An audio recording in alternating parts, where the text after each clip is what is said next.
Hey, good afternoon, everybody. This is Perry Marshall. I am delighted to have you all on here. Got a really good registrations for this event today, and I'm excited. I've been looking forward to doing this. What you're going to get today is one live contestant, and I'm going to sit here and write copy for this gentleman. The only thing I know about him right now is that his name is Jason. Jack worked all the other details out. So we'll find out in a couple minutes what's all going on here. But the story behind this is um, a few months ago I was running the summer session of Dan Kennedy's Titanium Group, which is a roughly $26,000 a year coaching program, and I was in charge of the one of the three sessions. And I asked everybody, so what do you want? I can talk about any internet stuff you want to talk about, so what'll it be? And Brittany Lynch goes, I want to watch you write an email because I love your emails. I'm like, oh, okay, yeah, I can do that. So yeah, we talked about AdWords and we talked about Facebook ads and we talked about quite a few things, but the thing we actually spent the most time doing of any other topic was I actually sat down with several people in the group and we just, you know, threw the thing on the projection screen and I sat there and I asked them questions and we just like created this thing on the fly on the spot. And everybody said, man, that was great. Most informative thing that we did this whole time. And like I said, oh, by the way, Brittany, like 3 months later, by the way, how'd that email work? She goes, well, between that and a couple other things, we filled up the thing that I was trying to sell, so it was great. So like, well, okay, so why don't we do this on a webinar? And I decided to make it affordable. I think honestly, I could have priced this anywhere that I wanted to, but I know that a lot of people are, trying to get the whole thing off the ground, and email is actually going to be a big part of it. I I encourage people to first thing they could possibly do is collect a sales lead and get an email address because you can always fix it later. Maybe your sales page isn't so great. Maybe your product isn't all figured out. Maybe who knows what the deal is.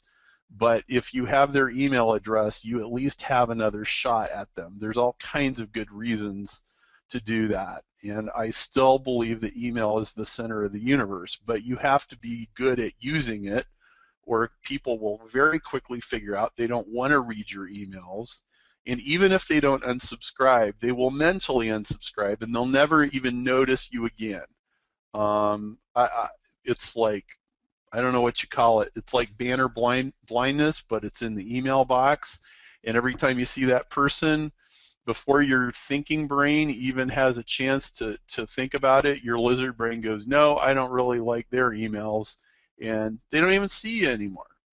And that happens to a lot of people. And so email has really been the secret sauce of making my business work. My email list is probably my biggest asset. And so I think this is very timely. And also, as you guys know, I wanted to make this a means of introducing a lot of new people to Mastermind Club. Because Mastermind Club, I think, is a super powerful asset if you're trying to build your marketing chops and deal with situations and expand your skills. There's no place you can go that will give you a faster answer from better people than the people in Mastermind Club. And so I want you guys to try Mastermind Club, and I want you to, be in the forum and try it out, and post questions and be a part of the community. I think it will hugely help you, not only help you out of a jam, but in the long run. So I'm going to teach by doing, and we're just gonna dive in and roll with it. So Jack, why don't you tell us what you got queued up and what we're going to do today? Yeah, this is going to be a lot of fun. Perry doesn't even know what questions I ask you all to find out who is going to be chosen today. He has no idea what the person's background is. He has no idea what they do. So when I introduce it to you, Perry's going to be hearing it for the first time at the same time as well. This is I just want to mention this is really unique. For those of you who know Glenn Livingston, he said something really interesting to me several years back. When we first did the live version of the autoresponder conversion bootcamp, I went to Glenn and I said, Glenn, would you like to mention this to your list to promote it? And he said, I'd love to, because really this is Perry's secret sauce. And that was when it really hit home for me that yes, this is how Perry generates conversions, and it's because of his ability to generate conversions that he's able to go out and do joint ventures and to buy traffic and do these sorts of things.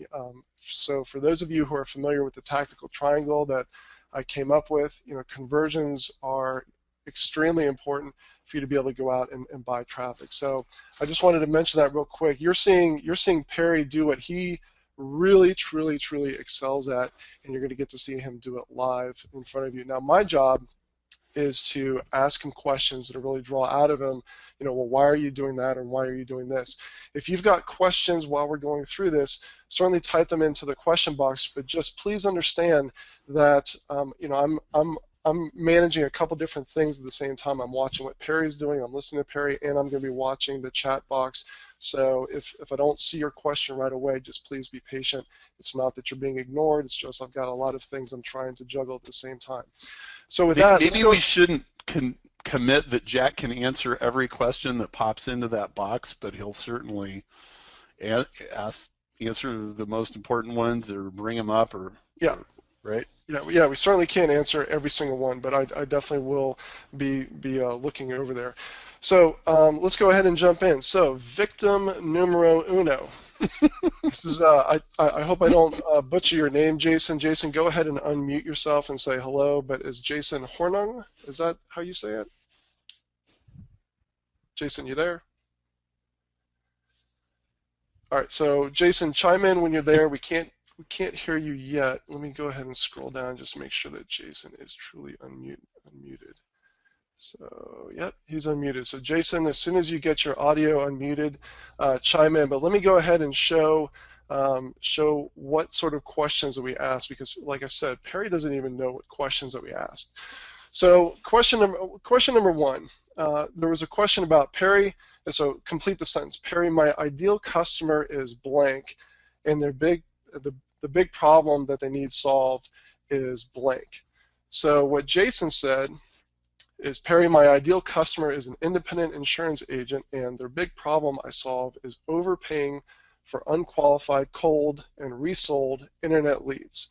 So pretty specific. And one of the reasons why I chose this one was because I know from my past experience working for Merrill Lynch as a financial advisor, even though I wasn't technically an insurance agent, I know that there's a lot of pain in this type of market. Where are you going to get leads? And the mothership, the company that sponsors you, they're not very good at providing leads. So a lot of agents are thrown out into the wilderness to fend for themselves.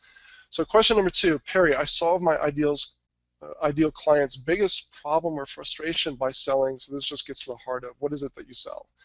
And so he sells something he calls the Ultimate Agents Lead Machine Program. And by the way, Jason, we still can't hear you yet, so just chime in so that I know that you're there and we can hear you. All right, and then question number three is, Perry, what makes me or my business or solution unique is blank. So this gets to the heart of what is your unique selling proposition. So the Ultimate Agents Lead Machine is the fastest, easiest, and most results-certain way for insurance professionals to create an online insurance lead generation funnel that converts.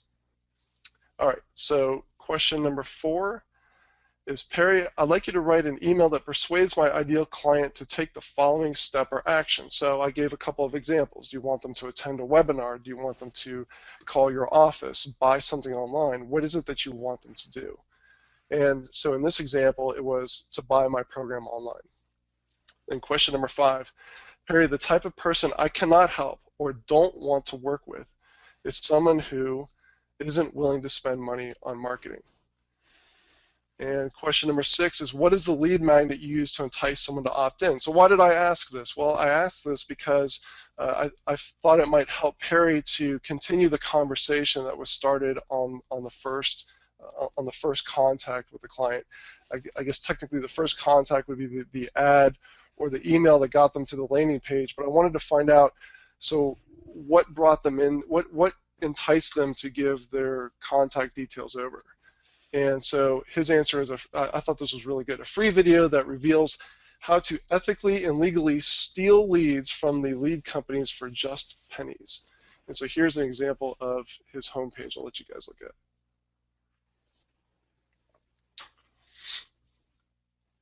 So Perry, do you want me to go back over any of these slides? Are you starting to get a picture in your head of exactly who Jason is targeting? And by the way, Jason, we need you to unmute yourself and chime in because we do not hear you yet. But Perry, give me an idea if this is... Yeah, that's great. Okay, so free video reveals how a Minnesota insurance agent accidentally discovered a secret trick to ethically and legally steal leads from the lead companies for just pennies. Okay, so there's like a little bit of a paranoia angle. Exclusive insurance leads for fraction, leverage the secret trick today, office name, distinguished insurance agency. Okay. Okay, so I just made Jason a panelist. So Jason, can you hear me yet? Let's see here. No, still can't hear me, or still can't chime in.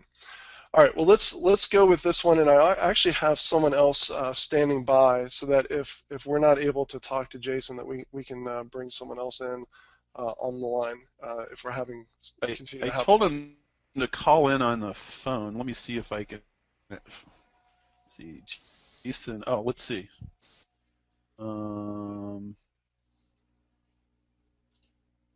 Make presenter.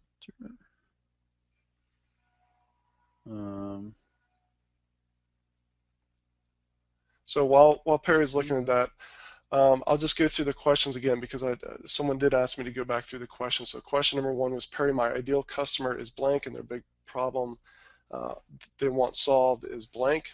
So he's going after independent insurance agents, and the big problem is that they are overpaying. Can you guys hear me now? Yes. All right. So, okay, there we go. Sorry about that. So the big problem is that they're overpaying for unqualified cold and resold internet leads. And then question number 2 was, Perry, I solved my ideal client's biggest problem or frustration by selling. And so he sells something called the Ultimate Agents Lead Machine Program. So Perry, I'm going to hand this over to you so that we can actually look over your shoulder and make you the presenter. And so you should have the ability to do that. Okay, so great. So you and Jason, take it away. Okay, and Jack, jump in anytime you feel like you want to. So Jason, great to talk to you. Is there anything you want to add or tell maybe a little bit of your story here? That always helps me. How did you get into this business, and how did you figure out that all these people are, having all this pain and suffering? Sure. Well, I've been a licensed insurance professional since 2003, and I built a couple of successful insurance agencies and just got kind of burned out by it. I started when I was 23 and missed the first few years of a couple of my daughters growing up. And so in 2009, I actually surrendered my contract that I had with a captive insurance company to start marketing online, because during that time I had been studying marketing and doing a lot of marketing of my own offline and online, to generate leads for my office. And, you know, I did really well. I mean, I made all the company awards. My office was a J.D. Power and Associates Distinguished Insurance Agency for '06, '07, and '08. So I knew, being an agent myself, that, you know, this is a major problem for guys. And so, you know, I left to start my marketing company and start trying to help agents with this big problem.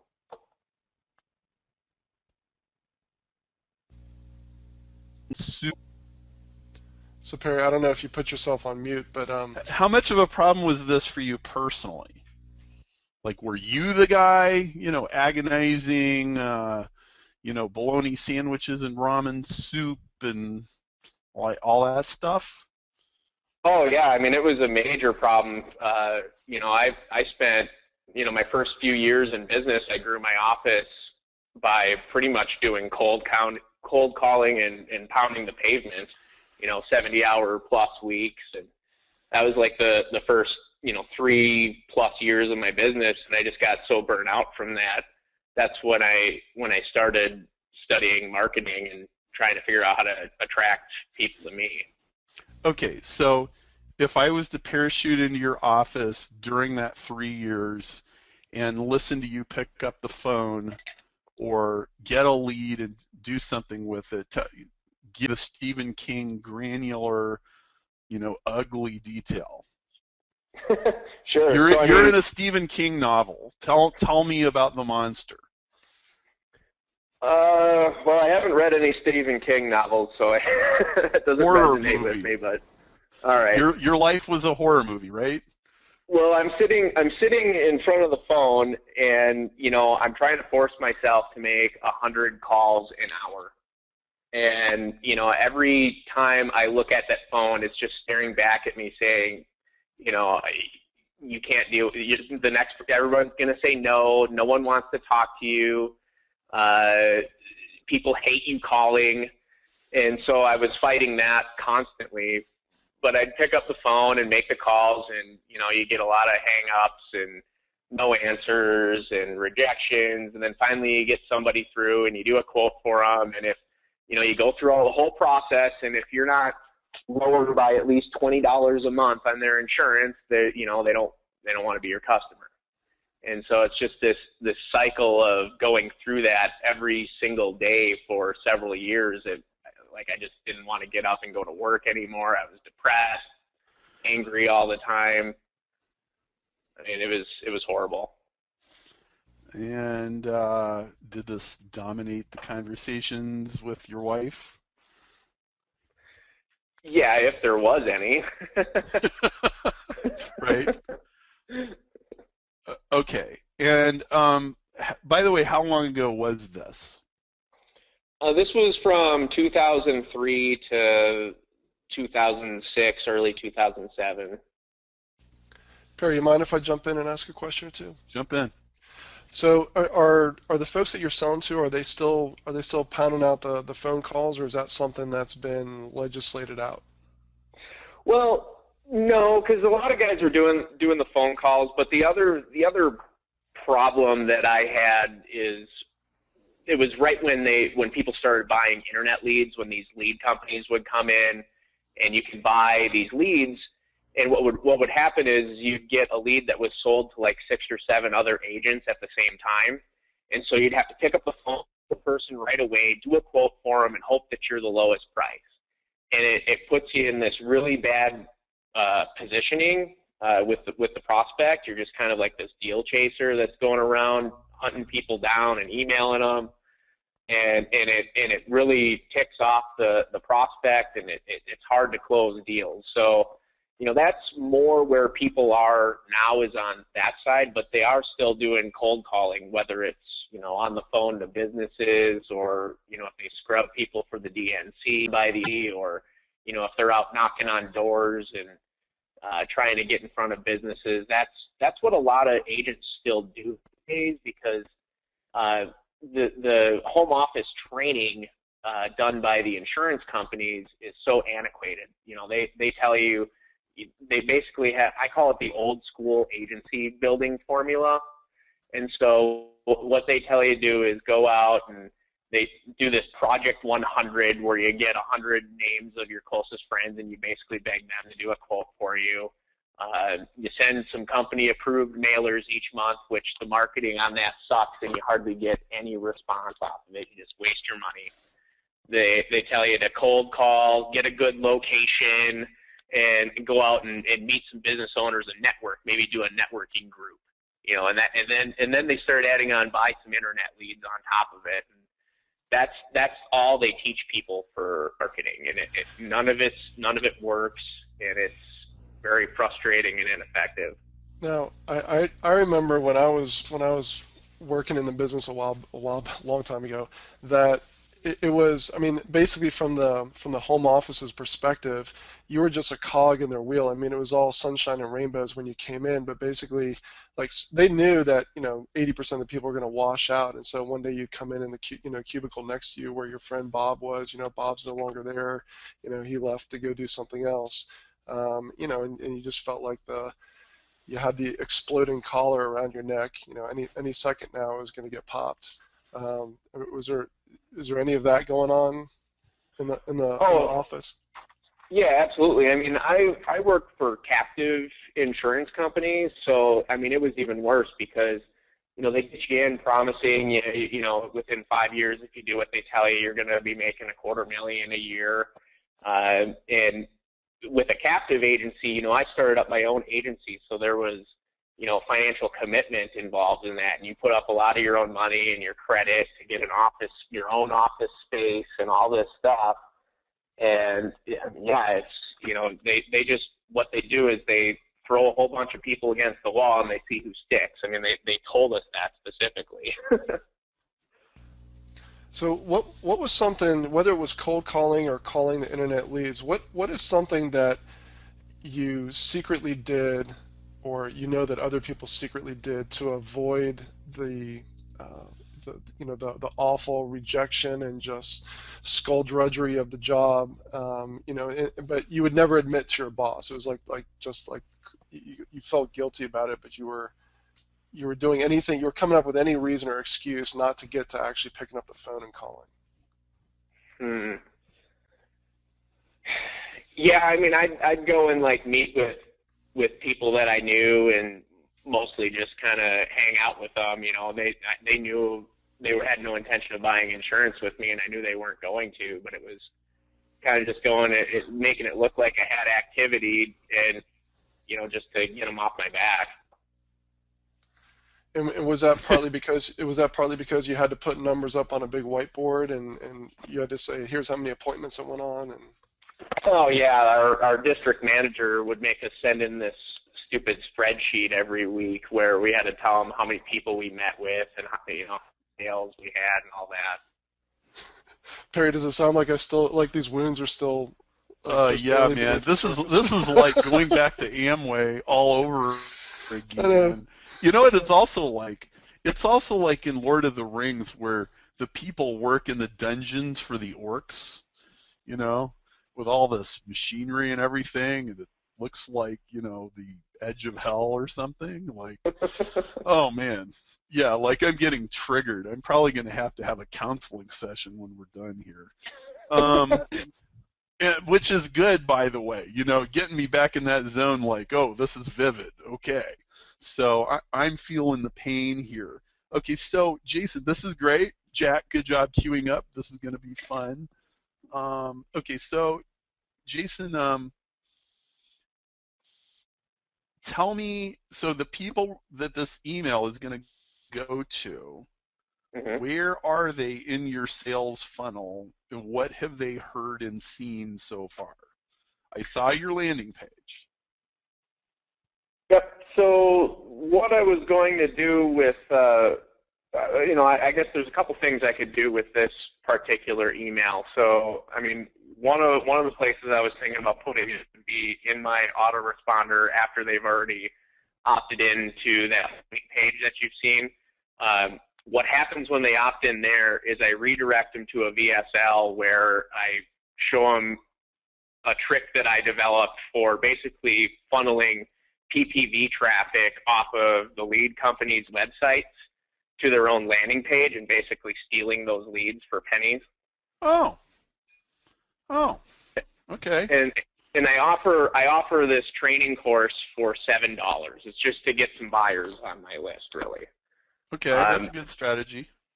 Okay. And then once they buy, I redirect them to a sales letter where I've got my Ultimate Agents Lead Machine program, and that's a $997 product where what I do is take them through a 7-week process where they get video trainings each week, and then there's a live 2-hour Q&A session at the end of the week. And the whole thing is designed to help them build a lead generation funnel within an 8-week period. And they get help from my development team and my graphic design team to do all the work and get everything pieced together, and we help them put it up. Okay. So what we're selling here is, first of all, we're selling against the old school pound the pavement, bash in brick walls with the skin of your nose method. Mm-hmm. Right? Okay, so we're selling against that. And we're selling against buying leads from the lead companies. And what we're trying to convince them to do is to build their own lead funnel with your help that they own, that belongs to them, so they don't have to buy reground tires and try to turn them into money from anybody else. Exactly. Okay, great. So this is, yeah, Jack? I was just going to throw in one other thing. Jason, tell me if you agree with this. But there's another element of this, and I think that a lot of people in a sales position experience this across all sorts of different industries. There's when you're put in that sort of that Fiverr role where you're being price shopped. There's sort of this resentment towards the type of customer who's a price shopper, and you almost come to resent, either being in that position, but also, the other side of it, like the people who are just price shopping you and they're talking to 20 other different people. So I don't know if, Jason, would you agree that that's a slight nuance there? Oh yeah, absolutely, and that's an element that I use in my sales presentation as well, because with these internet leads, there's no, customer loyalty has gone way down in the industry, and they measure that by retention of customers. And so retention numbers have gone down dramatically, and that's what agents are in the business for, is that long-term income. That all comes from keeping their retention high. So, these people have no loyalty to the agent, and they'll leave them in 6 months for a cheaper rate left and right. Yeah, and basically the agent feels like they've been lied to from pretty much every single direction. And yep. The home office has been lying to them. There's the anti-sales department that's giving them really crappy marketing to use. The lead companies are lying to them. And they just want to go out and earn an honest living and be free for, Jason, tell me if this is accurate, but typically an agent gets into, pretty much any reason someone gets into sales is because they don't want to show up and file TPS reports all day. I mean, they want some element of freedom in their life, and they don't know how to really be an entrepreneur, and so being a salesperson is like the closest thing to make as much money as you can based on how well you do. Exactly, and that's what the recruiters and the district managers sell you on, is they say, hey, you own your own business, but really you don't, because it's only from a tax perspective. Like, you get a 1099 and you can set up your own company, but they have these really strict contracts with all these rules of how you can operate and what you can do, and I mean, it's pretty crazy. So yeah, I mean, what the guys want to do is they just want butts in their chairs. They want to be meeting with people, talking about their insurance, doing quotes, and writing policies. That's all they want to be doing. So I'm going to let Perry pick up and do a lot more talking here, but I wanted to point out to everyone watching this.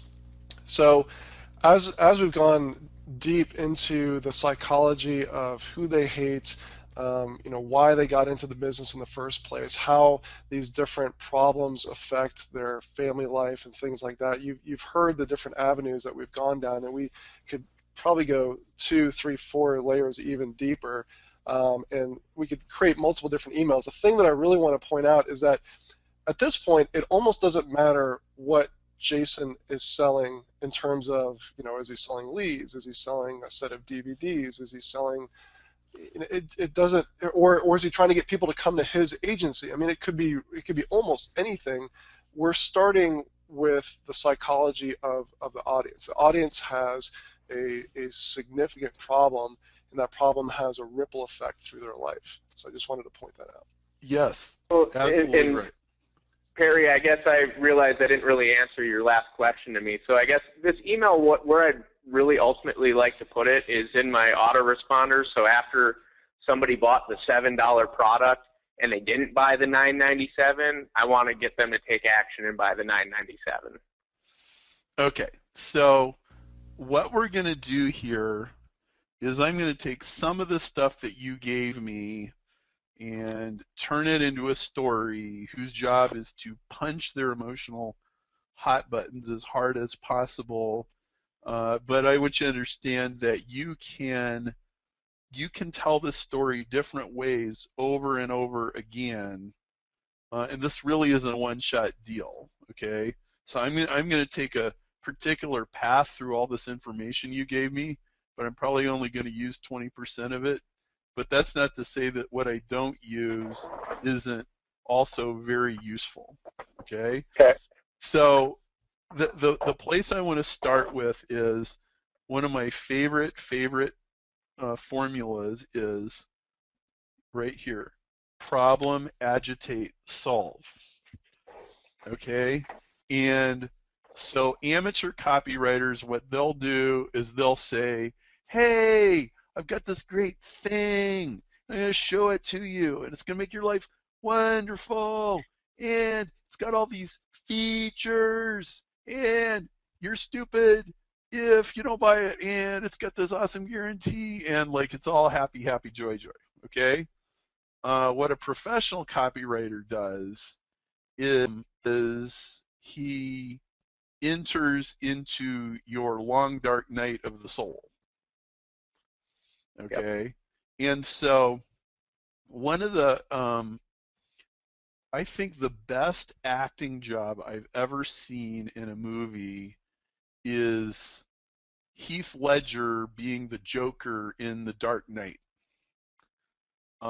Most movies, I watch the movie and I've completely forgotten about it an hour later. I may not even think of it the next day. I woke up the next morning thinking about the Joker. Like, oh my goodness, that guy was psych. Did you see that movie? Yeah. Oh, that guy was psychotic, man. So what we want to do is we want to tap into that. So I got a crazy question for you. Okay. When you were, playing this whole, being an agent and running an agency and having district managers and stuff, could you identify a guy like maybe 3 levels up from you who probably, made $300,000 a year and drove a Cadillac and dispensed pink Kool-Aid, and whether you were suffering or not, like, made no difference to his vacation plans? Well, I guess he wasn't 3 levels up, but my district manager, Tyrone, he was like that. Okay, so tell me about Tyrone. So Tyrone was like this ex-military guy that got into the insurance business, and how it works in these captive insurance companies is you start off as an agent, and if you're smart, your whole goal is to do really well for a few years and get promoted to a district manager, because then you don't have to go through the daily hell anymore. And so Tyrone was one of those guys. He did pretty well, got promoted to a district manager, and then he actually became a district manager and replaced my district manager. So he was a rookie when he came onto our district, and he ran the thing like it was a freaking boot camp. I mean, these awesome. reports all the time, and emails and meetings nonstop. And here we are. We only get paid when we sell an insurance policy. And I spent so many hours doing reports that were useless that he could have pulled from the computer systems. Driving 45 minutes to his office for impromptu meetings, going half an hour to scheduled meetings, and getting all these crazy emails from him all the time. It was so stressful. I mean, it was so stressful. We resented the hell out of that guy. Okay, is there like a slice of life you could give me where he jerked your chain at like 7:30 in the morning, and and so you're grumpy, you get it with a fight with your wife, you get in the car and spill coffee on your shirt and muttering and cussing, like, is there something sort of like that you could give me a snapshot? Yeah, so one of the things that they told us to do is give out our cell phone numbers on our business cards. And so one time I had this customer calling me at like 5, started calling me at 5 in the morning, and I wasn't answering my phone because I was sleeping. And somehow she got a hold of the district manager's office and told Tyrone that I wasn't answering my phone, and I was never in my office and all this crap. And, so I get to work at about 7:30, and I start my phones were all blowing up. He had both of his assistants calling my cell phone, my office phone on both lines, my salesperson's cell phone, emailing me to try to figure out what the heck's going on with this. And it was, I blew a gasket on it. I picked up the phone and was cursing him out for about 15 minutes about that whole thing. Okay, great. All right. All right. Well, Perry, can I jump in because I want to point something out? Yeah. Actually, instead of pointing it out, let me ask you. So, Perry, a lot of people who don't consider themselves writers, they sit down and if they're going to write their autoresponder series, they're going to write about the thing that they sell. It's the most surface level thing, and I'm not trying to make anyone feel bad, but it's just I think people have a real tough time delving into what you just covered. So what made you think of asking about a specific person, and then what made you think of going one layer deeper into the onion and asking about a specific incident that really stuck out in Jason's mind? Can you really hit on like what made you think of that and how you're going to use that? Okay, so remember I asked, I talked about the Heath Ledger guy. I'm looking for a villain. Okay, the best thing you can have in any story is a devil. Okay, so Tyrone is now the devil. Okay, and in fact, we can really turn Tyrone into a symbol for every horrible insurance agency manager that's ever walked the earth. And eventually, Jason, he will turn into like a mythical character that all your customers talk about. and Tyrone is a great name. Okay, like I could hardly, if his name was Steve, that would be one thing.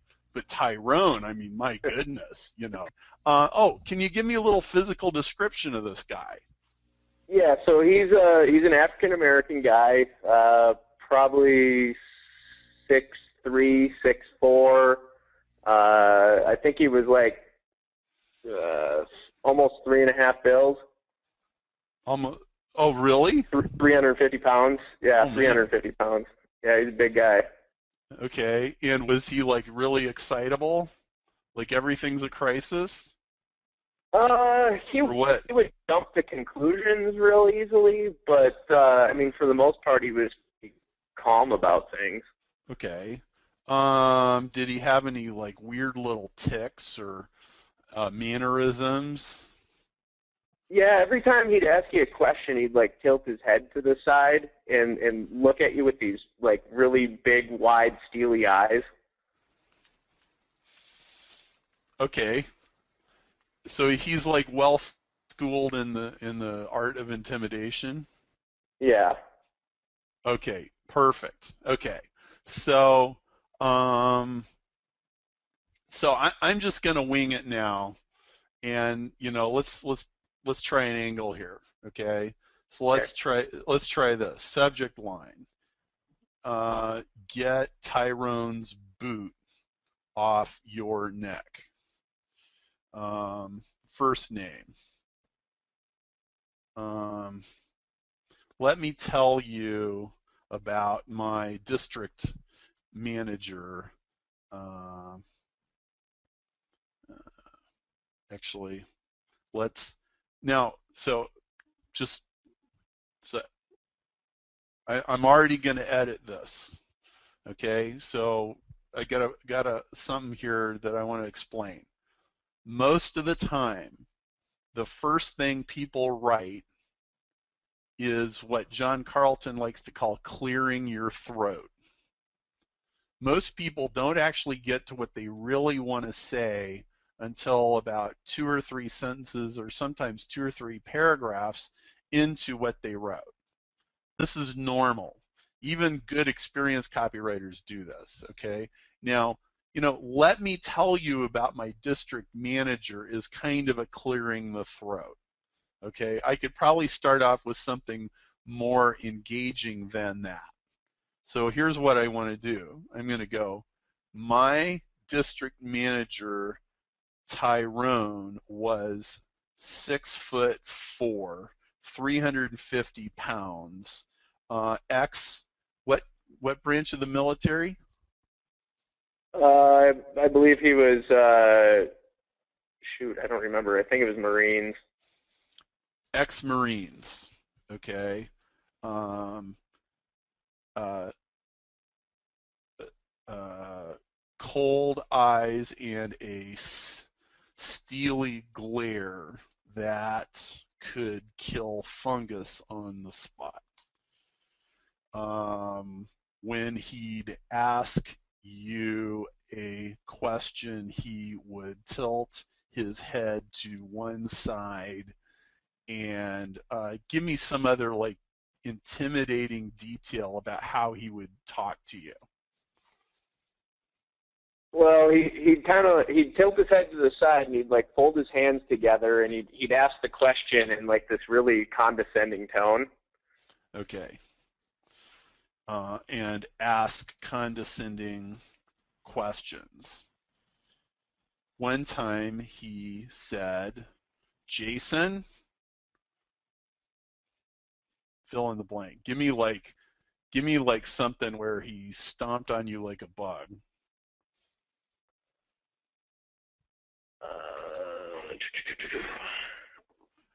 Or maybe let's tell that story that you just told me. Okay. Okay.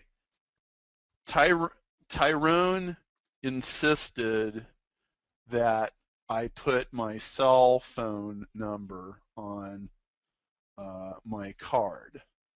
So some customer tried to call me at 5 a.m. and since he couldn't reach me, he somehow found Tyrone. Hey, Perry. Yeah. What so what if in some of that last sentence you started with what happened, sort of like you jump to the end and then you track back. So you said like something like, so when I cussed out Tyrone at 7:35 in the morning, it was for a damn good reason. Let me tell you what happened. Okay, that's fine. When I cussed out Tyrone at 7:30 in the morning, I had a good reason. Let me tell you why. Um, I Because bet. yeah, Go ahead. I was just gonna say because now they're hooked. They're like, well, okay, like some big dude got cussed out. What happened? Okay. So now they're Um, gonna read that email. okay. So, yeah. All right. So when I cussed out Tyrone at 7:30 in the morning, I had a blank, blank, blank good reason. Let me tell you why. I bet you have a Tyrone in your life too. Tyrone insisted that I put my cell phone number on my card. So actually, let's make this easier to read. I'll just make a little pound sign there. So some customer tried to call me at 5 a.m. and since he couldn't reach me, he somehow found Tyrone. So when I arrived at my office, the phones were on fire. My email box was full.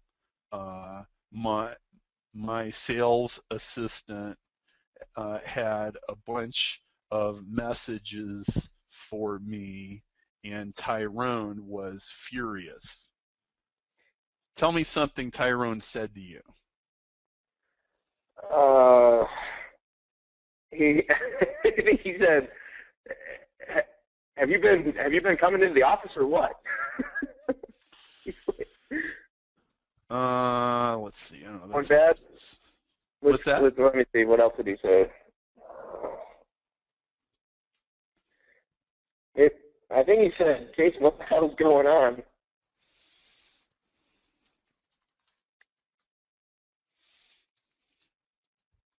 Where have you been? Did he say anything insulting like, you were probably, smoothing on your hair gel or, some snippy thing like that? I can't recall. All right. Okay, so I'm actually going to move this around a little bit. Where have you been, Jason? Okay. Um, Now remember, I'm getting this from a guy who um, no longer endures any of the misery I endure every day. He's not cold calling 1,000 of his closest friends. He's not buying crap leads from however many insurance lead companies who pit agents against each other like, okay, guys, help me out. What are those like chicken fights or pit bull fights or what are those things where, you know, it's like they're illegal in the United States, but they do them in foreign I countries? think it's cockfighting. Like, I think it's called cockfighting. there you go, like a cockfighting match. Um, uh, he's help me out, Jason. He's not the one who's give me an idea of like all these financial sacrifices you made just to get this agency up and running. He's not the one who's dropping down $100,000 for office space and employee salary, signs on the building. And what kind of debt or obligations did you get yourself into doing all that? Let's see. It was about $200,000 I put into it over the time I was there.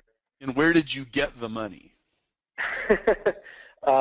Credit lines, home equity, some savings.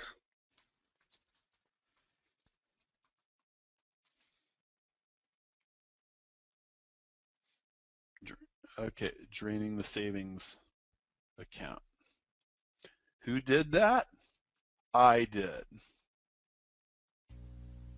Who does that? You do. Okay? Up to your eyeballs in debt. just to have your sign on the building. Actually, I can knock out this because I already, okay. All right. So what Perry's doing right now is he's selling against an enemy, and so Tyrone is representing everybody that doesn't get it like we do. So now we is Jason and the person reading the email. Like everyone else out there, they don't know what we've been through. We've been in the bowels of hell together, and you can't say that. You have to demonstrate it. But it's the old adage of show don't tell.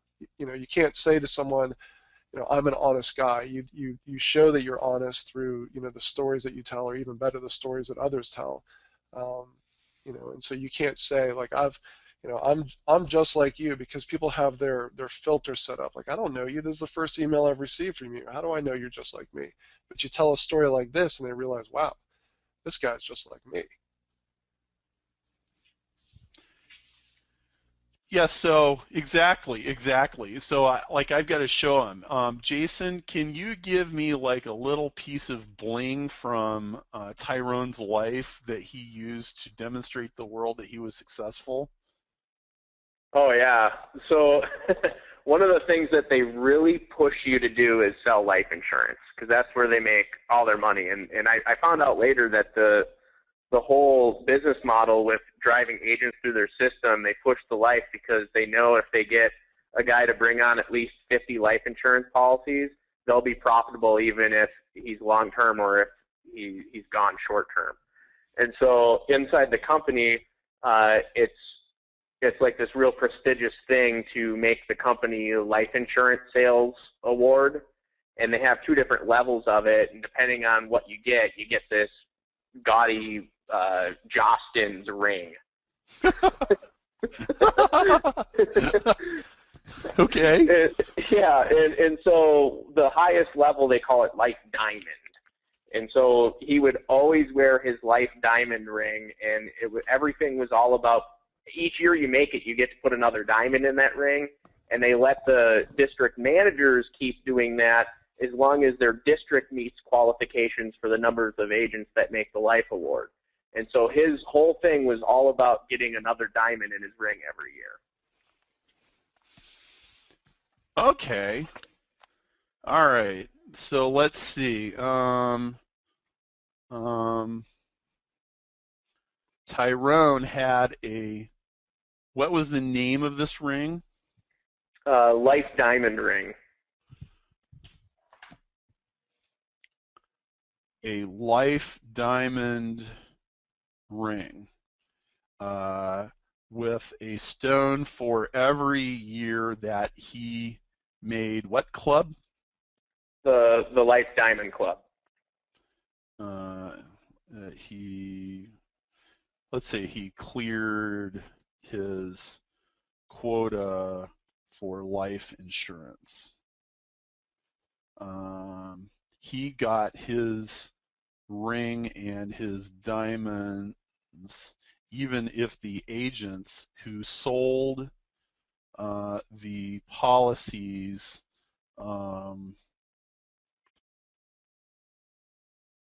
drowned and washed up on shore. Oh, wait a second, Perry. I just thought of something. What if you somehow, it can't be a good link. It's probably a passing reference, but you made some reference like blood diamond, because it's your blood, sweat, and tears that goes into his diamond.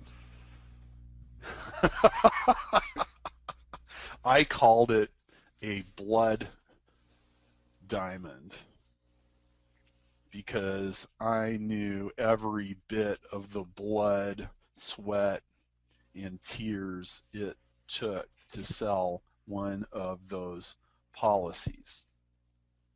He would tell me something he would do with his ring while he was talking. Oh, he'd always be twisting it around his finger and kind of holding it out in front of your face.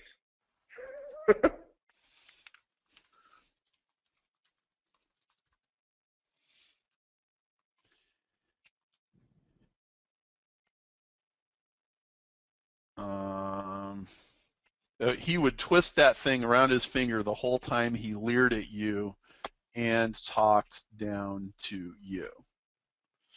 Okay. All right. So now tell me how you escaped from Tyrone in the short version that connects to what you sell today. I was under Tyrone's boot until one day I discovered.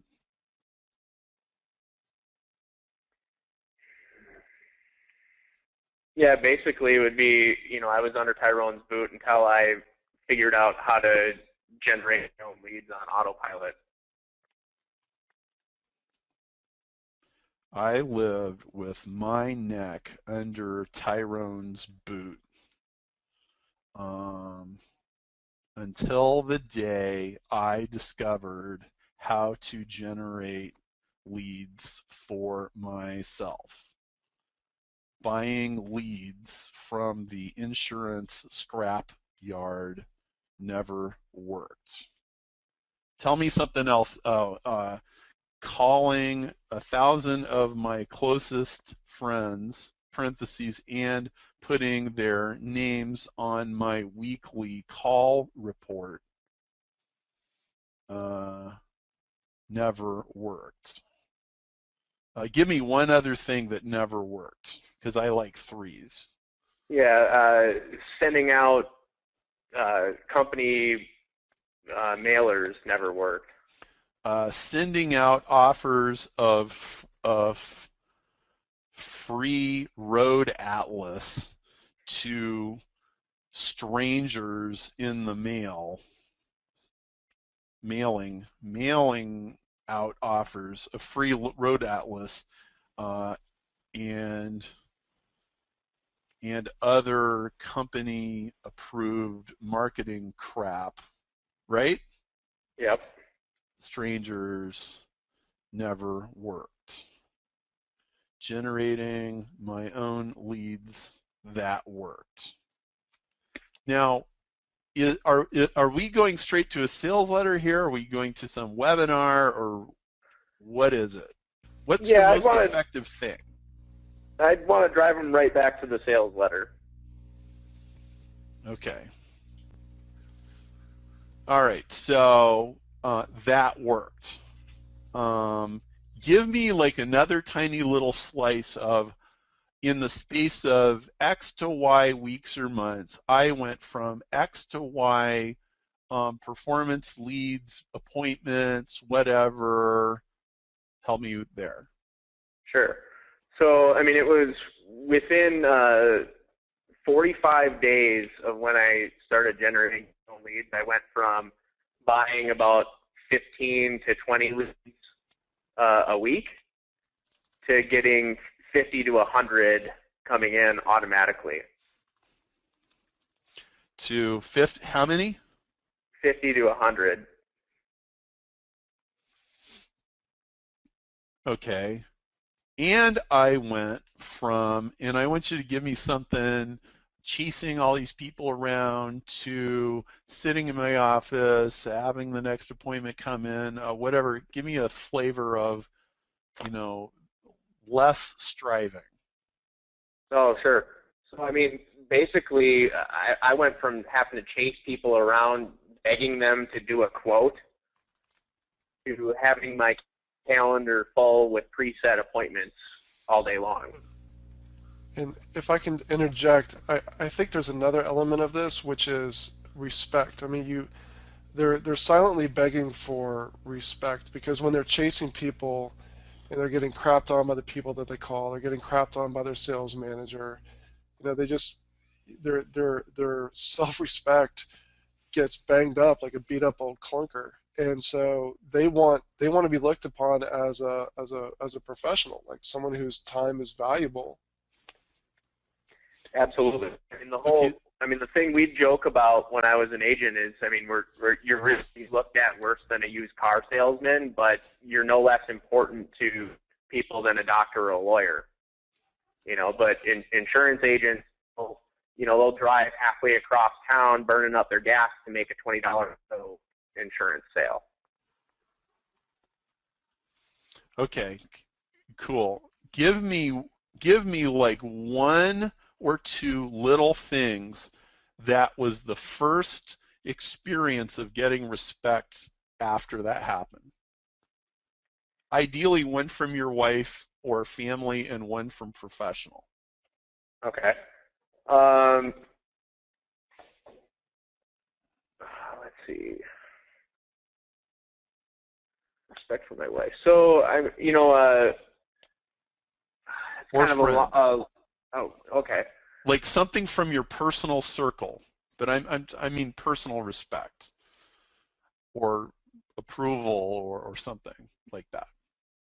Yeah, I mean, everybody, thought that I was crazy when I first got into the insurance business because I didn't know anything about it.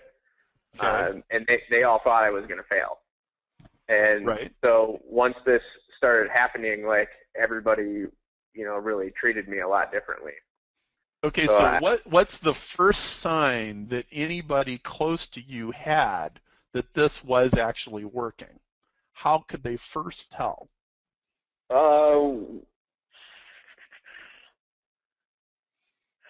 I'm not much of a status person, so I didn't really buy anything. But I guess the first day that I actually wore that Life Diamond ring, people were asking me about that. Oh, so you got one? Yeah. Okay. Well, if we use that, we're going to have to change that a little bit. Yeah. Yeah.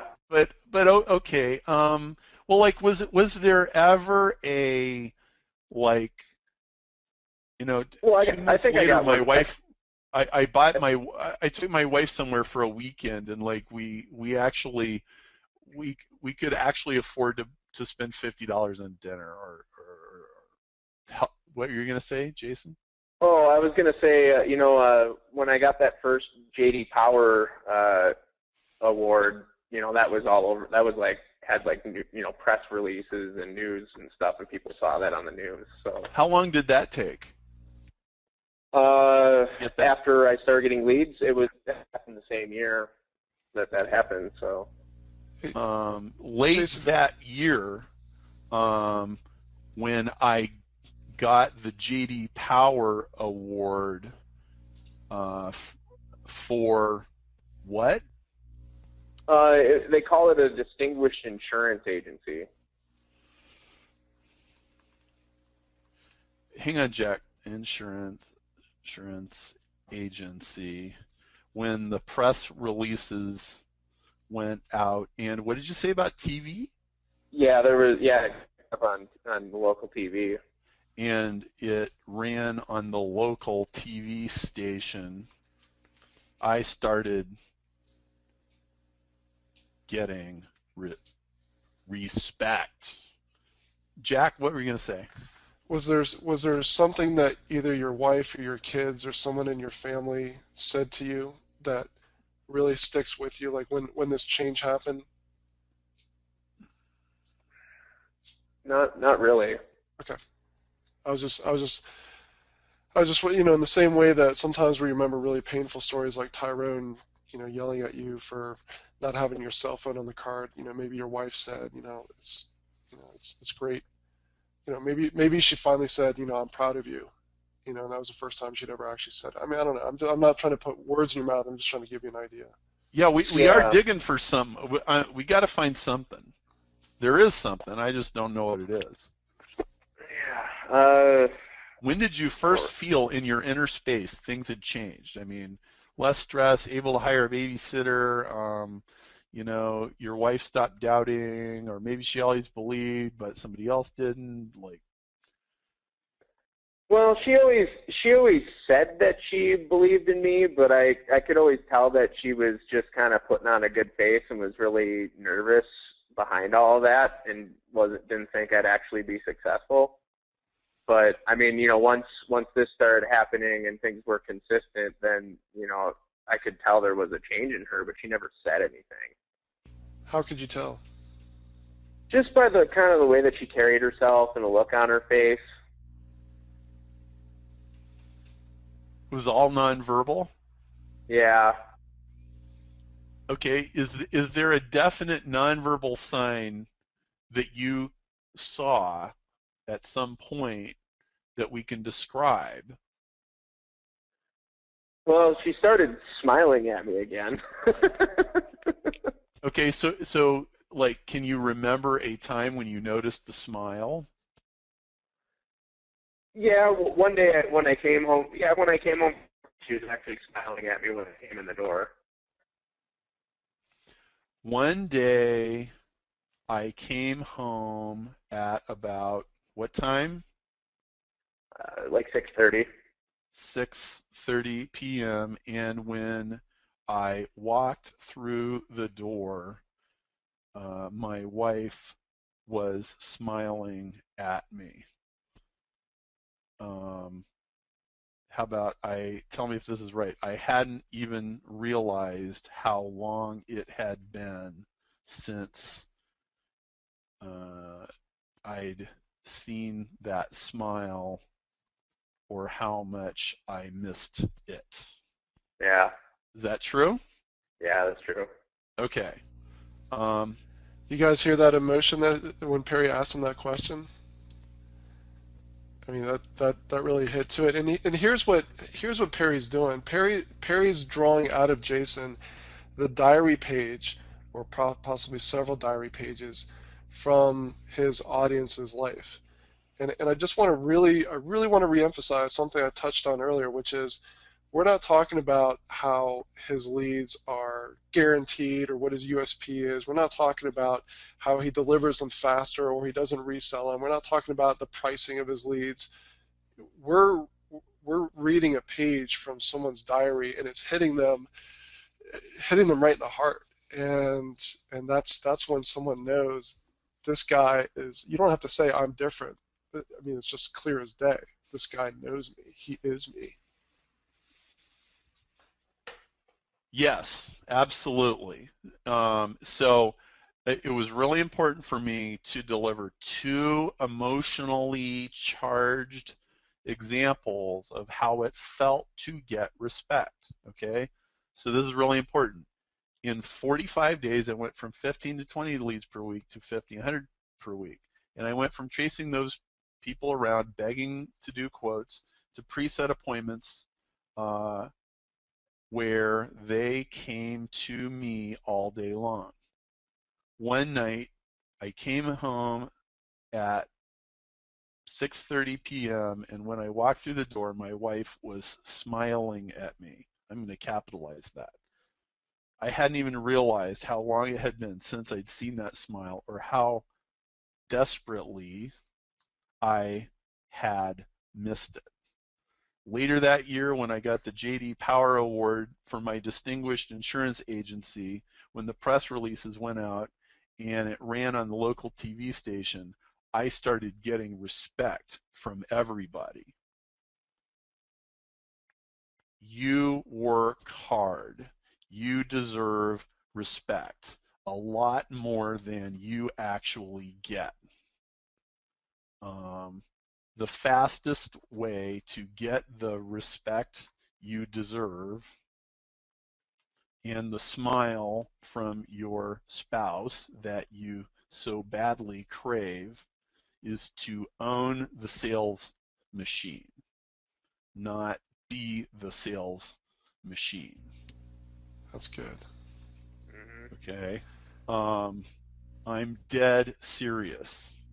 If you don't have machinery working for you 24/7, you are the machinery, and that sucks.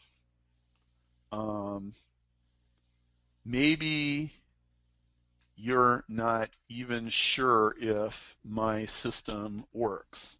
I understand that. That's why I want you to try this. Now, I don't want to go too far afield here, but let's say that you try to get these guys a couple times and they hadn't taken. You could turn this into a drop-down offer like, this is why I'll sell this to you for shipping, and if you do the first 3 steps in the first 30 days and don't start seeing results, you can send it back. Otherwise, I'll even wait 30 days to bill you. Mm-hmm. That would be something you could do. That's why I want you to let's see, experience this for yourself.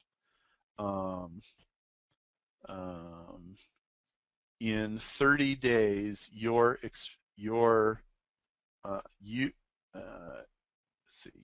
can get Tyrone's boot off your neck in 30 days. Go here now, and then hyperlink.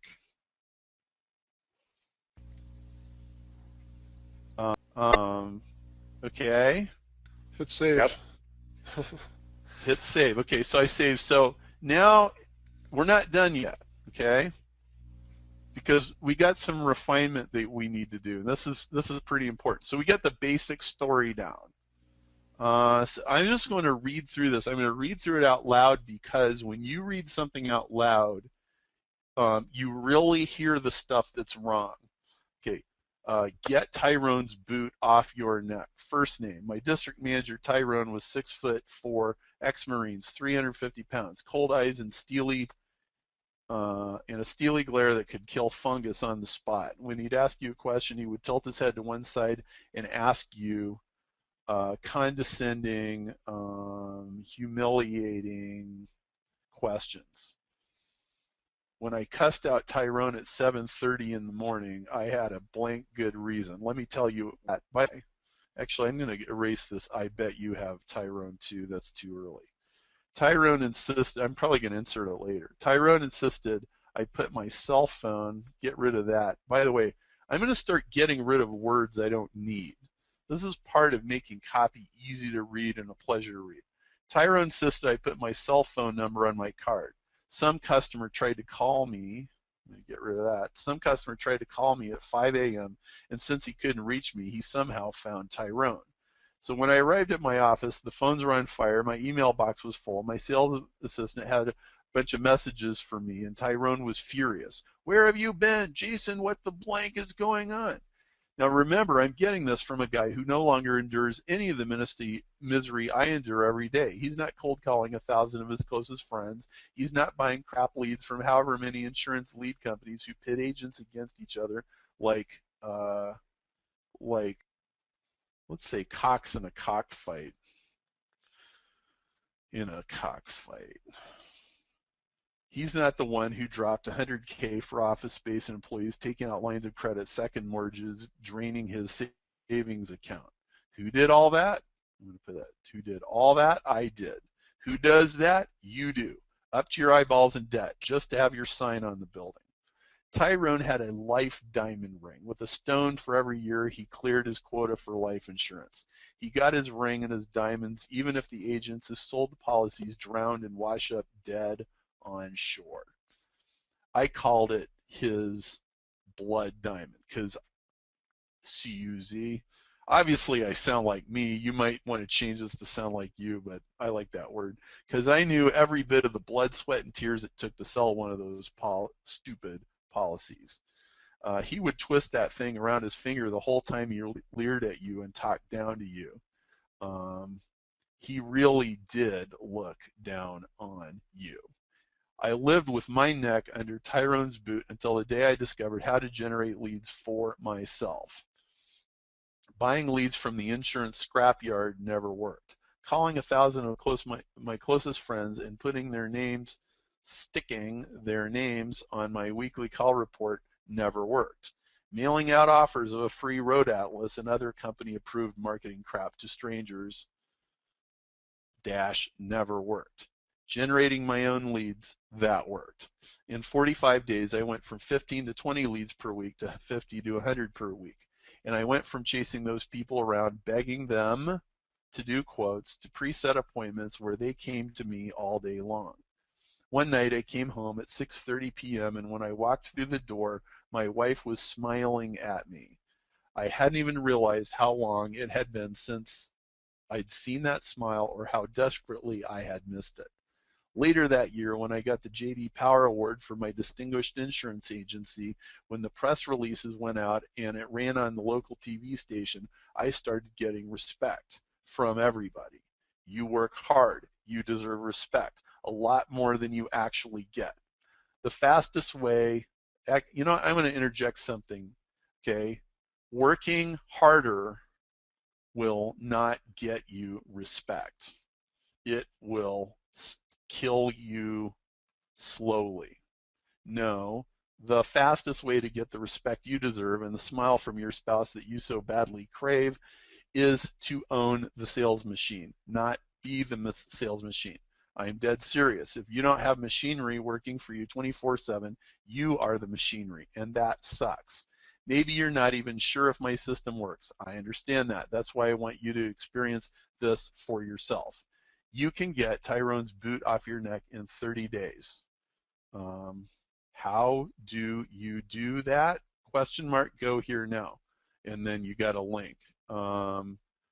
And I want some kind of sign off. Jack or Jason, help me out. I want to get in one last jab before I put his name here.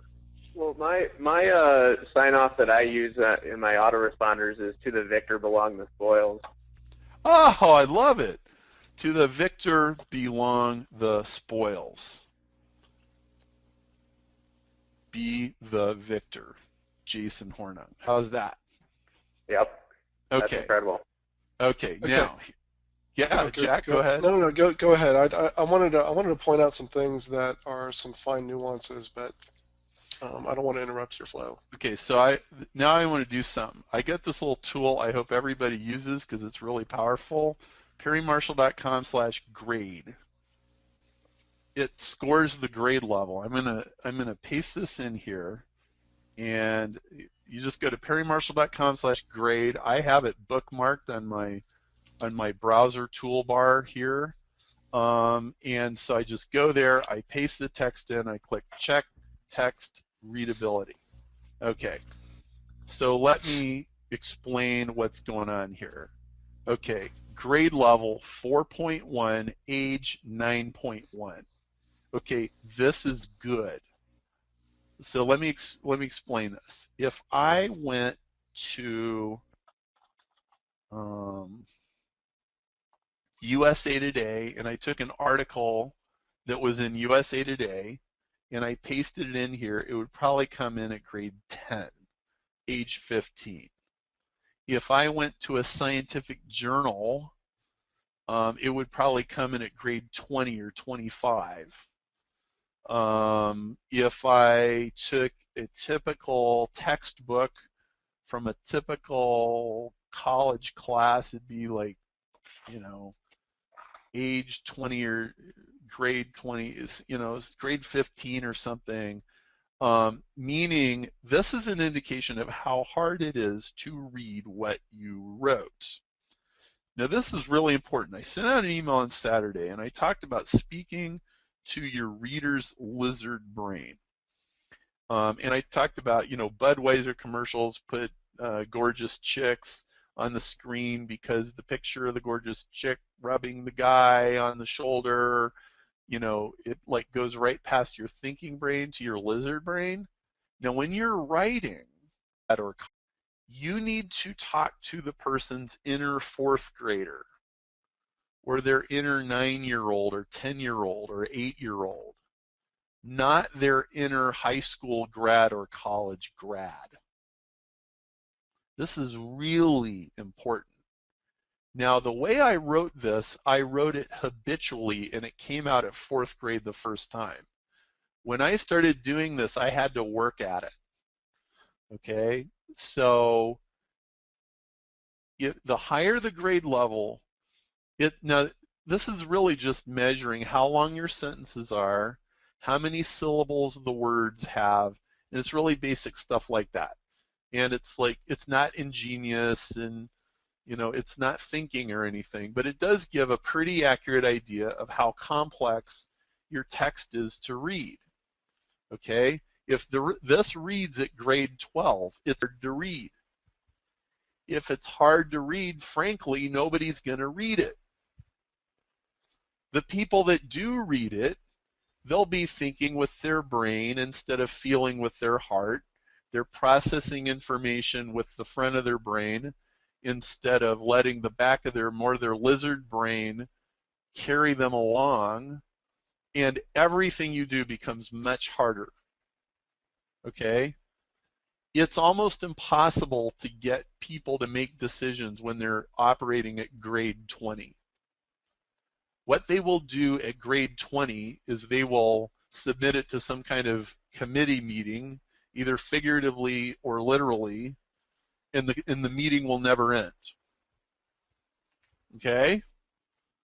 If you want a person to make a decision, if you want their lizard brain to cooperate with you, you need to tell a simple story. And that's what I did.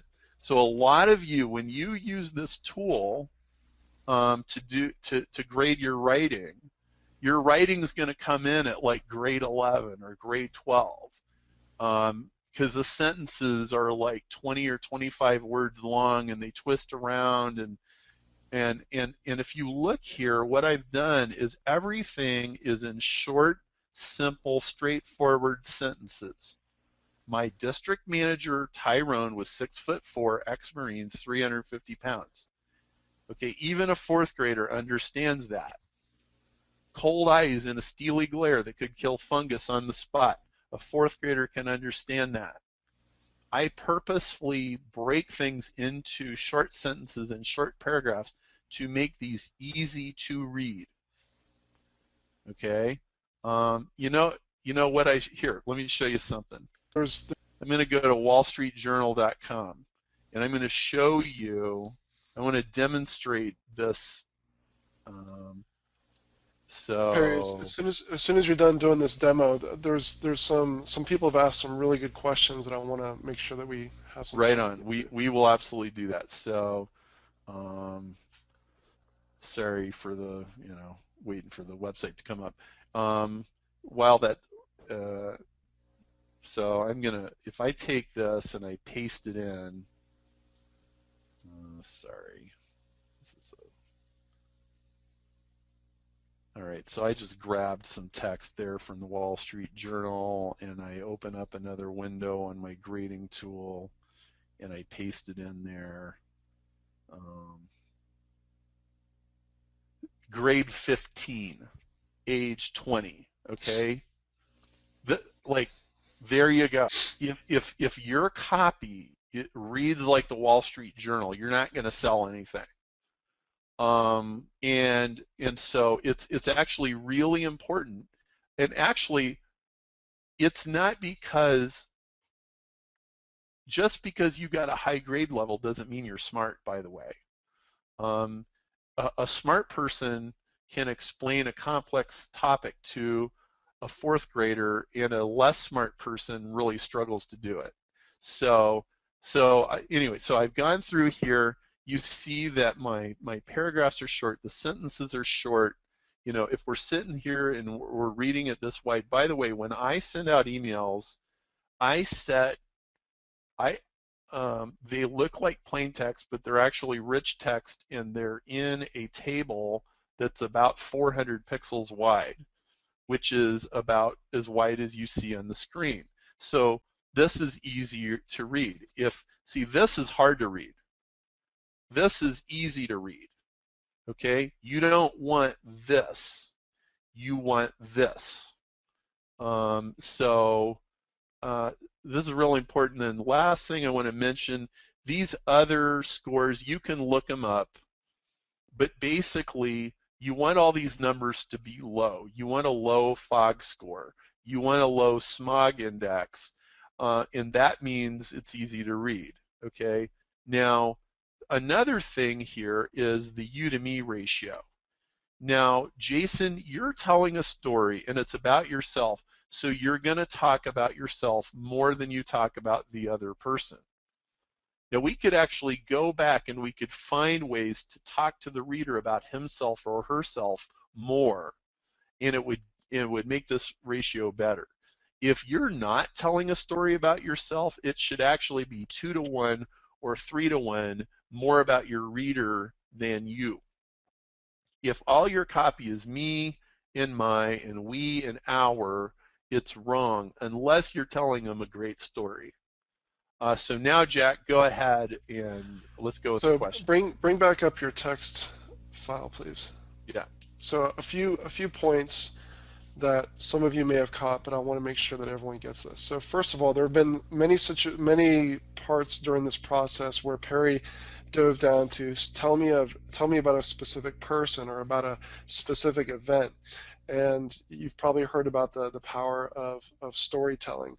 So I want to emphasize that talking about a very specific point in time and this happened and then that happened and then this happened is where you really take someone out of the everyday world that we're all in with the hustle and bustle and the noise and everything that's distracting us, and now they've been sucked through the wormhole into your world, and you have them for that period of time. They're inside of your cocoon and you can talk to them.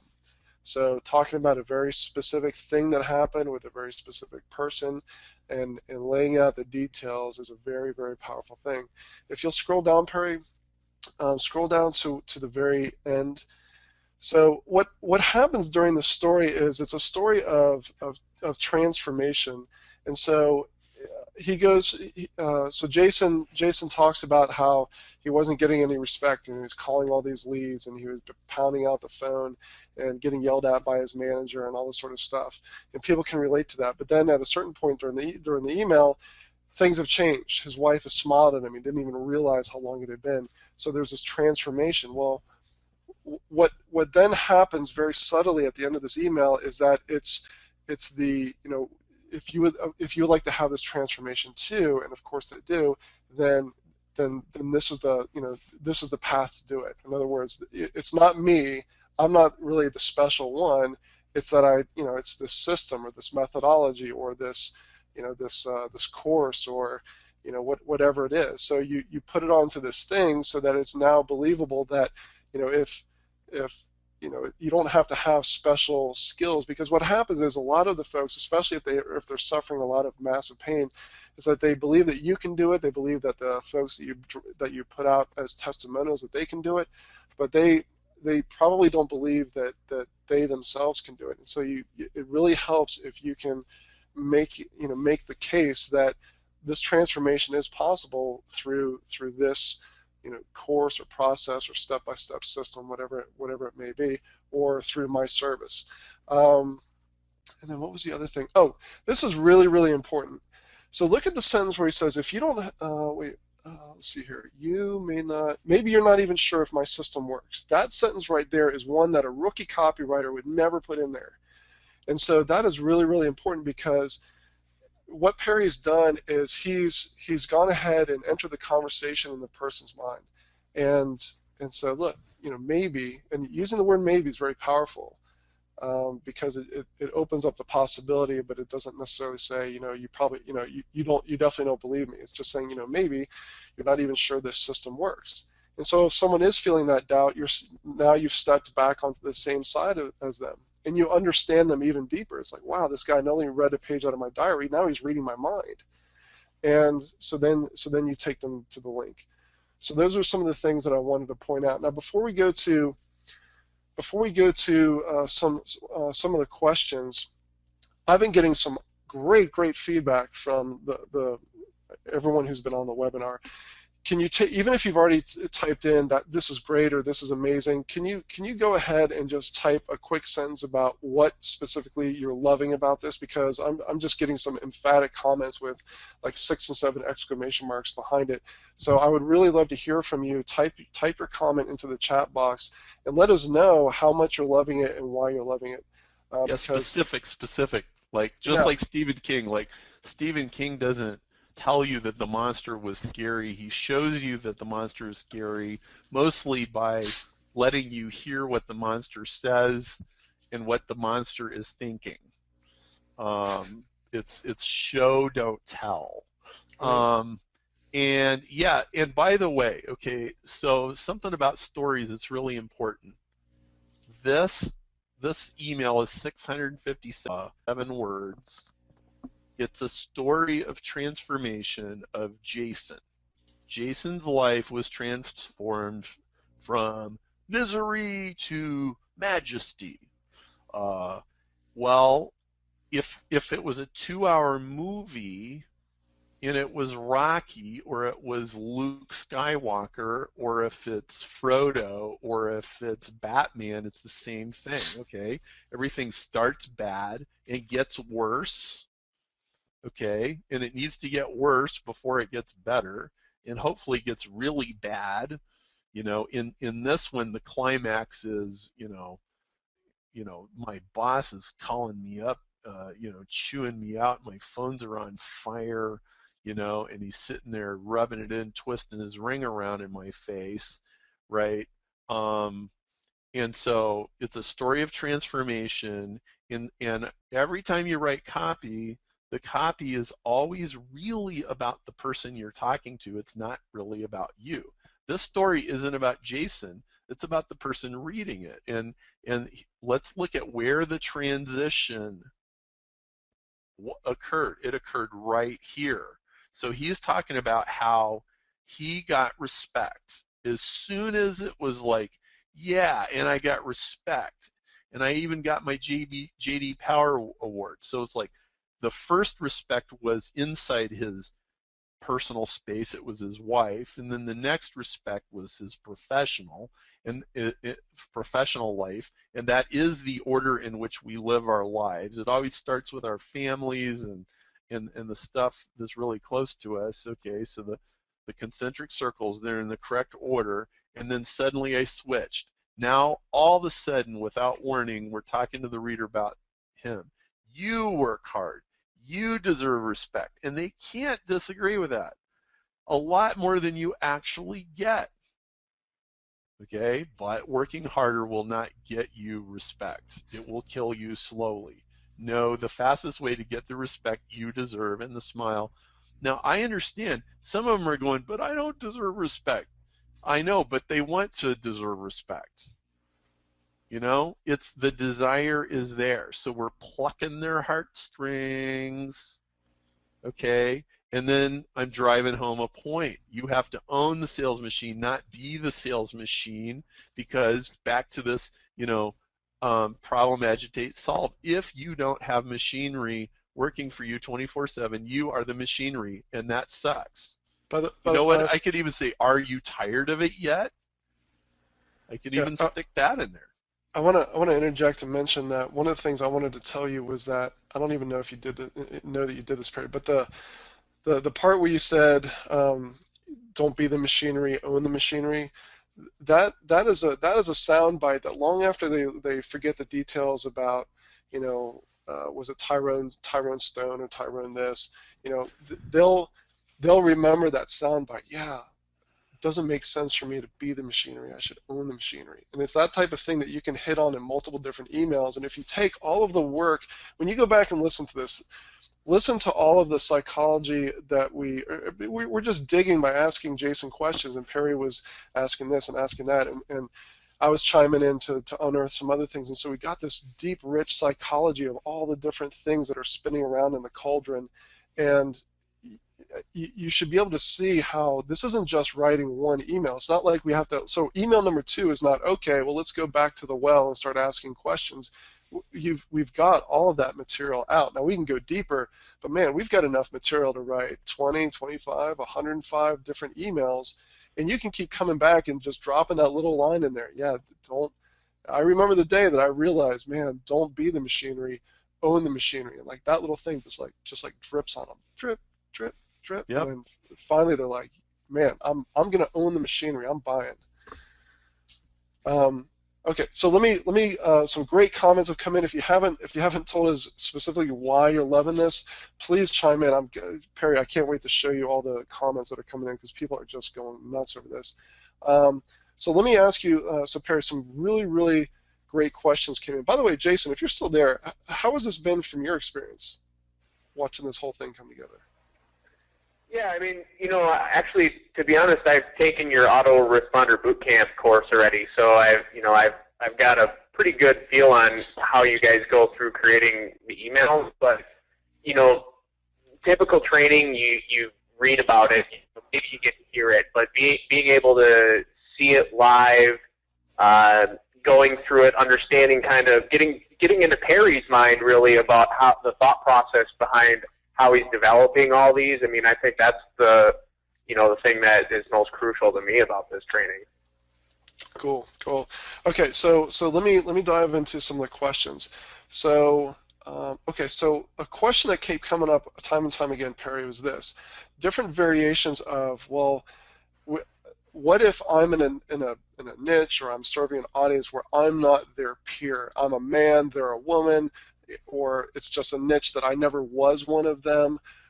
Some questions ask the suggestion of, do I go and get a case study of a successful client, or do I go find someone that I can interview? What are some ways to get around this if they've never gone through the blood, sweat, and tears that their audience has gone through? Okay, so it doesn't have to be you. It could be like, I could tell the story about Jason. So let's say this is me. I was never an insurance agent. Now, I did a lot of similar things, actually, which doesn't hurt. But, let's say that I decided to sell some program to insurance agents. Well, it would be much better to use Jason's story than to use my own. And so I would tell the story about Jason. It would be easy to rewrite the story from Jason's point, from the point of view of, I got this friend named Jason. Jason's district manager, Tyrone, was, when Jason cussed out Tyrone at 7:30 in the morning, Tyrone insisted Jason put his cell phone. I could tell that story, but there's one little twist that would really make it work even better. It's the same thing that Disney and almost every movie uses to get you to have sympathy for a character. So I got this friend named Joshua Russell. Joshua teaches film at DePaul University, and he's an independent filmmaker, film producer, and screenwriter. And he and I have these long, fascinating conversations about persuasion. And Joshua told me, he said, if you have a character and you want people to side with him, empathize with him, and like him, you tell an orphan story about him. Okay? So in the Lion King movie, the lion loses his dad. In Bambi loses his dad, and then somebody shoots his, I think and then he's left alone with his mom. Isn't that right? And Cinderella, her mother gives birth to her and she dies, and Luke Skywalker has no father, and Darth Vader turns out to be his father. So, or in the, let's see, the Karate Kid movie, the recent one that came out a couple of years ago, the kid's sitting there with his single mom, and he's like marking the days since how long ago his dad died. Okay, this is a very common story element. Now, it doesn't have to literally be an orphan experience, but I'm pointing out to you how often in movies it actually is literally an orphan experience. Okay, but if I wanted a story about Jason, I want people to side with Jason and be rooting for Jason as the underdog. I would tell a story where Tyrone took something away from him. Okay, so like Jason works 6 months to get this big deal, and he finally reels it in, and then Tyrone assigns the commission to his guy instead of Jason, and Jason gets zilcho. Okay, now as soon as you tell that story, now people are feeling sorry for Jason and they're rooting for him, and now they want to hear how he climbs out of his hole. Batman movie, what happens? He's going to the opera or symphony or something with his parents, and this guy comes out and he shoots him dead, and then he spends the next 20 years of his life finding his real identity. Okay, so so hopefully that helps. But you understand, as the storyteller, you don't have to put yourself in the story at all. Yeah, I was just a sort of underscore. You could, if you've got, if you're already in business in a particular niche and you've got some amazing success stories, basically you would make sure that the person understood that you were going to interview them and why you were doing it, but you would play the part that Perry played for Jason, and you would just unearth these stories with the permission to use them in your marketing. So if you have a client whose life has been totally transformed, it's not very difficult to say, hey, can I tell people about how your life was changed when you worked with me or bought my product or took my course. It's really not very difficult at all if you've had that type of transformation for someone. If you're starting out completely 100% cold and you know nothing about the market, you got to dig in and learn about the market, and so you've got to go and talk to the audience. The more you understand the people, like really understand the deep psychology of what's going on and why people are doing what they're doing inside of your audience, the more effectively you're going to be able to communicate with them. And selling and marketing is communication, just done in a massive way. And so you really have to understand your audience, and there's really no shortcut except, if you've already been one, then you've already gone through that. You were just in training and you didn't know it. So if you've never been one, then you have to go out and talk to someone who's gone through that and bring the story out of them. But go back through this and you'll see, now Perry, like if Perry's assignment was to go off into the wilderness and write 20 emails that were going to work very well for independent insurance agents, after talking to Jason, he could do that. Whereas starting 2 hours ago, he wouldn't have been able to do it as well. But now he's pulled this information out of Jason, and so he could use that information to write emails, even though he's never been an insurance agent. He was an engineer. So I hope that helps. Real quick, I wanted to mention, Perry. This is a small point, but it can be very, very important, especially when you talk about the lingo that your audience uses. So one of the folks on the webinar is a guy named David Farlow, and he mentioned that when you talked about ex-Marines, that true Marines, real Marines are, he called it persnickety, about the term ex-Marine, and that there are no ex-Marines if a Marine is not currently serving. The acceptable term is former Marine. Now, as soon as I say that, someone's thinking, oh man, splitting hairs. But no, so Jason's email may not be going to too many Marines, but you should know the lingo and the language and the phrases that your market uses, and use them appropriately, because it's another way to show, not tell, look, I'm an insider. I'm like you. Like I know, like we have a common language. So how many times have you gone to a party and someone is asking you what you're doing, and if you mention pay-per-click marketing, they're like, paper clips? You sell paper clips? You're like, no, pay-per-click, because they don't know. And it's not that they're dumb, they don't know. They don't know what pay-per-click is or SEO. But if you're writing a letter to or an email to someone like us, you would want to use phrases like SEO and PPC. So I just wanted to point out that the language and the lingo that you use is very, very important when you're using insider language. Former Marine has less punch to the typical ear than ex-Marine. So can I say muscle bound? Is that anywhere close to the truth, Jason? No, he was more of a cream puff at this point in his life. Boy, I actually like ex-Marine better. Okay. And sometimes you just have to know when to break the rules. Well, so the only people who would get really upset about this are Marines. So I think the real question is, am I saying anything that would sound foreign to an insurance agent's ear? Yeah, I didn't detect anything. No, that's how we all talked about him. Yeah. Are there any questions, Jack, that you got that you want to cover from the Yeah. inbox?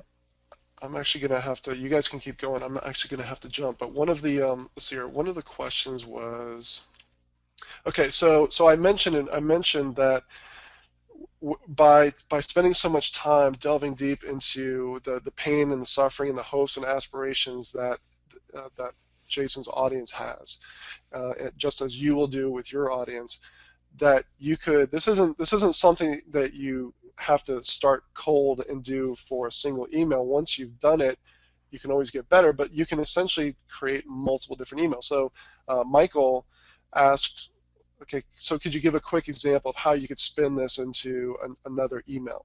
So just like kind of like the topic or the theme or something. Perry, where would you go with this? Oh, okay. So I go back up here, and so so and I'll give you several. So one of them would be, hey, let me give you a look under the hood at how these lead companies really operate.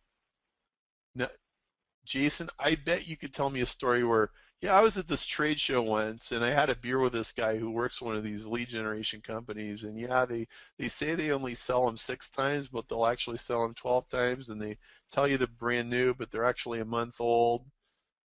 True or false, Jason? True. I got a couple of stories about that actually. Okay, so that's like you could easily get 2 emails out of that. Okay. I want to point out again real quick. Sorry, Perry. I want to point out really again, like even if someone, okay, let me just start over. The typical way that most people write an email, so let's say that they came up with the general idea of, yeah, the lead companies are ripping you off, would be to come out and say the lead companies are ripping you off. Now, I want to point out that Perry goes down to, Jason, was there a specific time where you were talking to someone who had like insider information, they spilled the beans, and they weren't supposed to tell you something, like a specific event? So he keeps going back to a story. So what is it that what is it that you're trying to convey, and is there a story that really conveys that by the telling of the story? Because people get pulled into a story, they don't get really pulled into something that says lead companies are ripping you off and I won't, here's the link. Yes, absolutely. Um, let's see. Um, Someone else was asking about, this is a really long email. And my comment back to them was, well, if you're reading a page of their diary, they'll read all of it and ask you to send the next one real quick, please. And if you totally miss the mark and you don't, you're not telling them anything about their diary, even a short email can get them upset. Would you agree with that? Is there anything yeah, that you? so if I'm talking to a person who's experiencing what Jason is describing here, 650 words isn't that much. I mean, yeah, this is a longer than average email, but I just made it however long it needed to be to tell the story and get one good point across. Okay, and so could I? Well, actually, let me tell you a little trick. So this is 657 words or whatever. I'm not going to sit here and do it, but if you trimmed this by 10%, then it would be 600, right? A great exercise would be trim this down to 600 words without losing any important points or meaning.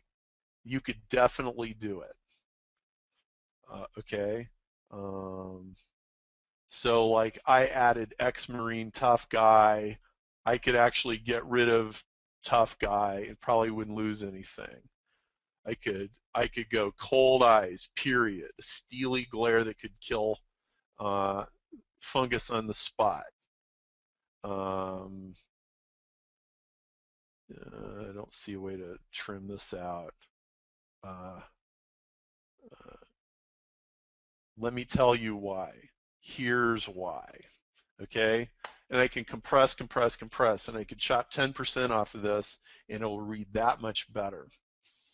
It's a great thing to do when you get done writing anything. Just trim 10%, and it'll be better. Hey, real quick before I have to run, and you guys can keep going. But um, so I'm gonna finish up too. yeah, so for those of you who hasn't seen Perry's Swiss Army knife, let me give you a quick version of this. Think if you just jotted down the major players of pain and pleasure in their life. So pain would be what have we covered? The main company. I'm forgetting the name of it, but it's the home office. The home office, the lead companies, the customers that just grind them down by shopping for price. There's maybe a fourth one or fifth one that I've forgotten, but you get the idea. So what are the key players that bring pain? And then on the other side, what are the key things that bring them pleasure? Time with the family, vacation, freedom, and not having to be stuck in an office space and just filling out paperwork all day. Different. So there are dreams and aspirations, and then what you do is you draw them out on a one list on the left hand side, one list on the right hand side, and draw lines connecting every single, like take the first top left one and draw lines to all the other ones and say, okay, out of these, is there a story that comes to my mind of how these two things connected, and so then you can tell that story. And so you could go through all the different permutations, and you know what, some of them are not going to connect for you. Some of them you're going to look at the connection and you can go, yeah, I'm coming up with nothing. That's okay, because if you've got 5 down one side and 5 down another side, you're going to have plenty of permutations to go through that generate some emails that have emotional punch, and then you just tell a specific story about it, and now you've got 5, 10, 15 very powerful emails. It's Perry talks about how it's really important to have multiple emails.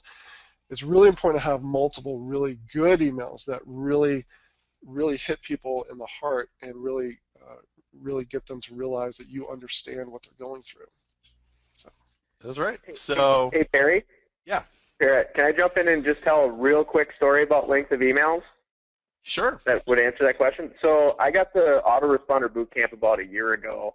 I do some consulting work for other companies, setting up their funnels online and stuff. And when I started writing emails according to the formulas that you teach in there, it produces a longer email like this. But what happened is and I mean, I've sent out in the last year probably 2.5 million emails now, and our open rates more than doubled in most markets.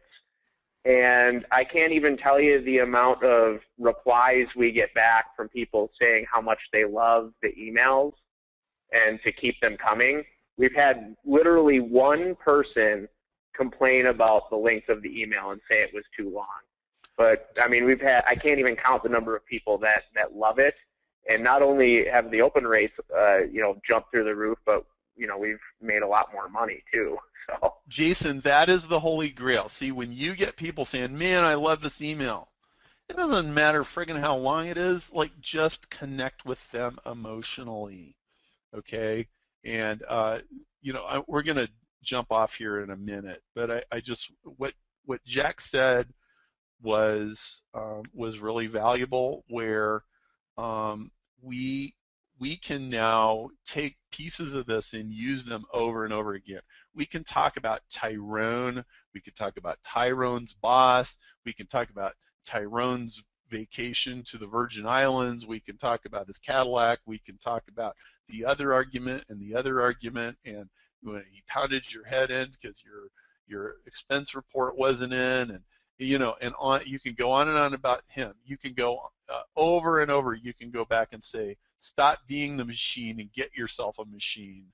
And you can just go back and back and back. So we're gonna come back next week. We're gonna do this again with 2 more people, and I'll go a little faster next time because I don't think I have to explain as carefully what I'm doing, and then we'll have another session at the beginning.